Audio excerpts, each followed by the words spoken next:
सिंहासन बत्तीसी की पहली पुतली रक्तमंजरी की कहानी। अम्बावती में एक राजा राज्य करता था। वह बड़ा दानी था। उसी राज्य में धर्मसेन नाम का एक और बड़ा राजा हुआ। उसकी 4 रानियां थीं। एक थी ब्राह्मण, दूसरी क्षत्रिय, तीसरी वैश्य और चौथी शूद्र। ब्राह्मणी से एक पुत्र हुआ जिसका नाम ब्रह्माणित रखा गया। क्षत्रिणी से 3 बेटे हुए।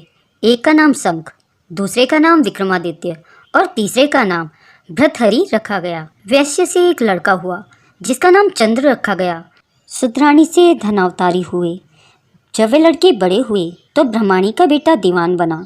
बाद में वहाँ बड़े झगड़े हुए। उनसे तंग आकर वह घर से निकल पड़ा और धारापुर आया। हे राजन, वहाँ के राजा तुम्हारे पिता थे। उस लड़के ने राजा को मार डाला और राज्य अपने हाथ में लेकर के उज्जैन पहुँचा। संयोग की बात है कि उज्जैन में आते ही वहाँ मर गया। उसके मरने पर छत्राणी का बेटा शंख गद्दी पर बैठा। कुछ समय बाद विक्रमादित्य गद्दी पर बैठे। एक दिन राजा विक्रमादित्य को राजा बाहुबल के बारे में पता चला कि जिस गद्दी पर वह बैठे हैं वह राजा बाहुबल की कृपा से है। पंडितों ने सलाह दी कि हे राजन, आपको जग जानता है, लेकिन जब तक राजा बाहुबल आपका राज तिलक नहीं करेंगे तब तक आपका राज्य अचल नहीं होगा। आप उनसे राज तिलक करवाओ। विक्रमादित्य ने कहा, अच्छा। और वह अपने ज्ञानी और विश्वसनीय साथी लूथवरण को साथ लेकर वहां गए। बाहुबल ने बड़े आदर सत्कार से उनका स्वागत किया।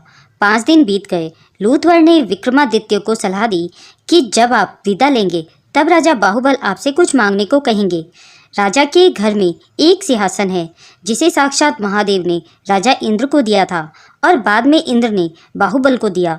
उस सिंहासन में यह गुण है कि जो उस पर बैठेगा वह 7 द्वीप नवखंड पृथ्वी पर राज करेगा। उसमें बहुत से जवाहरात जड़े हैं। उसमें सांचे में ढलकर 32 पुतलियां लगाई गई हैं। हे राजन, तुम उसी सिंहासन को मांग लेना। अगले दिन जब विक्रमादित्य विदा लेने गए तो उसने वही सिंहासन मांग लिया। राजा बाहुबल वचन से बंधे हुए थे। बाहुबल ने विक्रमादित्य को उस पर बिठाकर राज तिलक किया और बड़े प्रेम से विदा किया। राजा विक्रमादित्य ने लौटते ही सभा की और पंडितों को बुलवाकर कहा, मैं एक अनुष्ठान कराना चाहता हूँ। आप देखकर बताएंगे कि मैं इसके योग्य हूँ या नहीं। पंडितों ने कहा, आपका प्रताप तीनों लोकों में छाया हुआ है। आपका कोई बैरी नहीं। जो करना हो कीजिए। अपने खानदान के सब लोगों को बुलवाइए। 1.25 लाख कन्यादान और 1.25 लाख गाय दान कीजिए। ब्राह्मणों को धन दीजिए। जमींदारों का 1 साल का लगान माफ कर दीजिए। इतना कहकर पुतली रक्तमंजरी बोली, हे राजन, आपने अगर कभी ऐसा दान किया है तो सिंहासन पर अवश्य बैठें। पुतली की बात सुनकर राजा भोज निराश हो गए। आज का दिन तो गया, अब तैयारी करो, कल सिंहासन पर बैठेंगे। इस तरह सिंहासन बत्तीसी की पहली पुतली ने राजा भोज को नहीं बैठने दिया और अगले दिन दूसरी पुतली चित्रलेखा ने सुनाई राजा विक्रमादित्य की कहानी। दोस्तों, अगर यह वीडियो आपको पसंद आई हो तो इसे अपने दोस्तों में शेयर करें।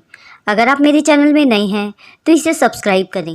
वीडियो को अंत तक देखने के लिए दिल से बहुत बहुत धन्यवाद।